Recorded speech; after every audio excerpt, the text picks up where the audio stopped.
30,000 लोग अगर 8 साल में लगे हैं तो 4 लाख हर साल हो गए। सरकारी नौकरी 1 ही लाख है, तो सरकारी नौकरी में तो 1.25 लाख से ज्यादा हो नहीं सकते। हर साल 20,000, 15,000, 20,000 हर किसी की अपेक्षा ये रहे कि हम सरकारी नौकरी प्राप्त करेंगे, दैट इज नॉट पॉसिबल। इसलिए बेरोजगारी का कोई आलम ऐसा हो कि सारे लोग यहाँ बेरोजगार दिखाने लग गए, तो इसलिए इस विषय को, जहां तक सरकारी नौकरियों का विषय है, जिसे हमने कॉमन पात्रता परीक्षा, कॉमन एलिजिबिलिटी टेस्ट, इसका प्रावधान किया था, वो ग्रुप सी का एग्जाम हो चुका है। उसका रिजल्ट आज कल में ही आने वाला है। रिजल्ट में कंपनी ने जो हमें मैसेज हमने पूछा है कि भी कब आप घोषित करेंगे, तो उन्होंने कहा कि हमारा रिजल्ट जो परीक्षा का होता है वो तो तैयार है। अब उसमें कुछ आंकड़ा उन्होंने हमारे से मांगा हुआ है कि रिजर्वेशन जिनकी कैटेगरीज की है उनके कौन कौन से रोल नंबर हैं, और उसमें भी कुछ उनका पिछला जो बैकलॉग होता है उसके हिसाब से हमको उसकी थोड़ा निश्चित करना होता है कि भी कौन से वर्ग के ज्यादा जाएंगे, कौन से कम जाएंगे, कौन एक्स सर्विस मैन है तो कौन से होंगे, स्पोर्ट्स पर्सन है तो कौन से होंगे। वो सारा डाटा उनको उपलब्ध करा दिया है, और मुझे लगता है एक आध दिन में सारा करके और वेबसाइट पर डालेंगे, हर कोई अपना नंबर देख करके कि कौन एलिजिबल हो गया है, यानी 50% और 40% की जो कंडीशन है वो एक उसमें डालेंगे। हाँ, सोशियो इकोनॉमिक वो भी हमको उनको देना है कि जो 5% मार्क्स सोशियो इकोनॉमिक जो जिसका जो पात्र है वो उनको देंगे, ताकि उसमें जुड़ करके फिर मेरिट बनेगी, और उस मेरिट में इसके तुरंत बाद एडवर्टाइजमेंट ग्रुप सी की निकलेगी। सी की एडवर्टाइजमेंट के लगभग 30,000 तो रिक्वेशन डिपार्टमेंट पास आ गई है, 6,000 पुलिस की है, 36,000, और उस समय तक 1,000-2,000 बढ़ जाएगी।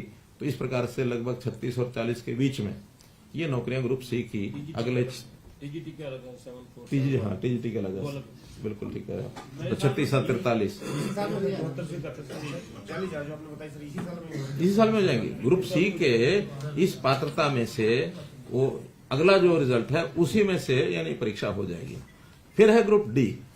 ग्रुप डी की भी एडवर्टाइजमेंट कभी भी निकल सकती है, क्योंकि उसमें रिक्वेशन लगभग सबकी जा चुकी है। हम चाहते हैं कि ग्रुप सी की नौकरियां घोषित होने के बाद और ग्रुप डी का सीईटी हो, ताकि ये लोग दोबारा से जो सी में चुने जाएंगे, यानी जिनकी सिलेक्शन हो जाएगी, वो उनमें परीक्षा के लिए न जाए। वरना हर किसी की इच्छा होती है पता नहीं सी में मिले ना मिले, डी में भी चले जाओ।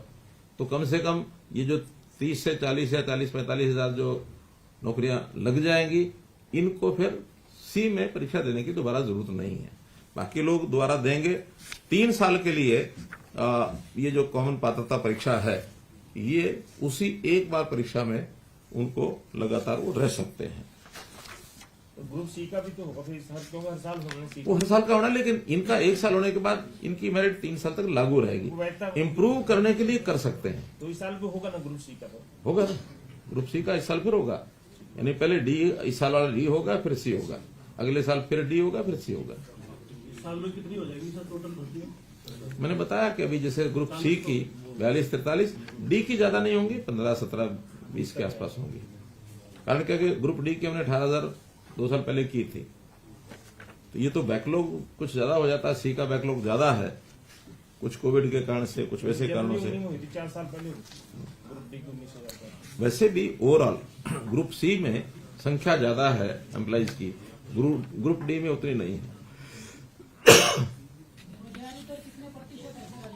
हाँ जी, वही तो मैंने बताया। अब देखिए, इसको भी बड़ा एक मैजिक सा एक आंकड़ा आएगा।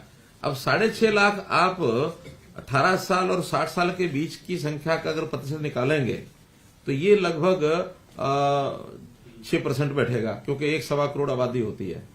और अगर इसको 2.5 करोड़ से हिसाब से निकालेंगे, 2.25 करोड़ के हिसाब से, तो 2.5% हो जाएगा, कम हो जाएगी परसेंटेज।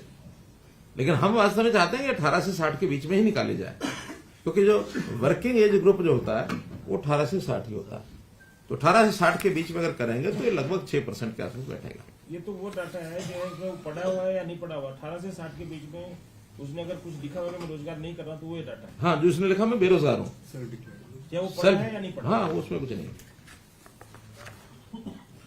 एक विषय इसमें है कि जो हमारे टेंडरिंग है, यानी